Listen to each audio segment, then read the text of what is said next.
And it's like that. And aging, all the aches and pains that we relate to aging have to do with failure of the muscle system to tolerate force. Sarcopenia is the new aging syndrome. And it's crazy because you read about sarcopenia and you're reading about MAT.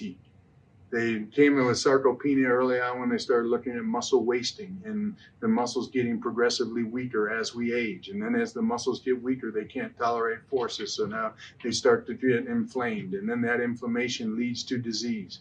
And they're now looking at sarcopenia and muscle weakness as having more of an effect on aging than cardiovascular endurance or cardiovascular whatever training. And so muscle weakness is the new aging syndrome. The problem is how they came out. You have to work out. You have to work out. So you got to get stronger. You got to get your muscles stronger. But what does that do to dysfunctional people when they try and go lift weights and they're not strong as it is? It just overloads their set point. It exceeds their set points. They get hurt, injured, tighten up, and then they have more inflammation, and then they stop working out. And then so they came back a few years after. I mean, I think in the 80s they came out with sarcopenia, and then they came out that there's a neurological component that we don't understand. That impedes people's ability to work out the way they want to as they get older.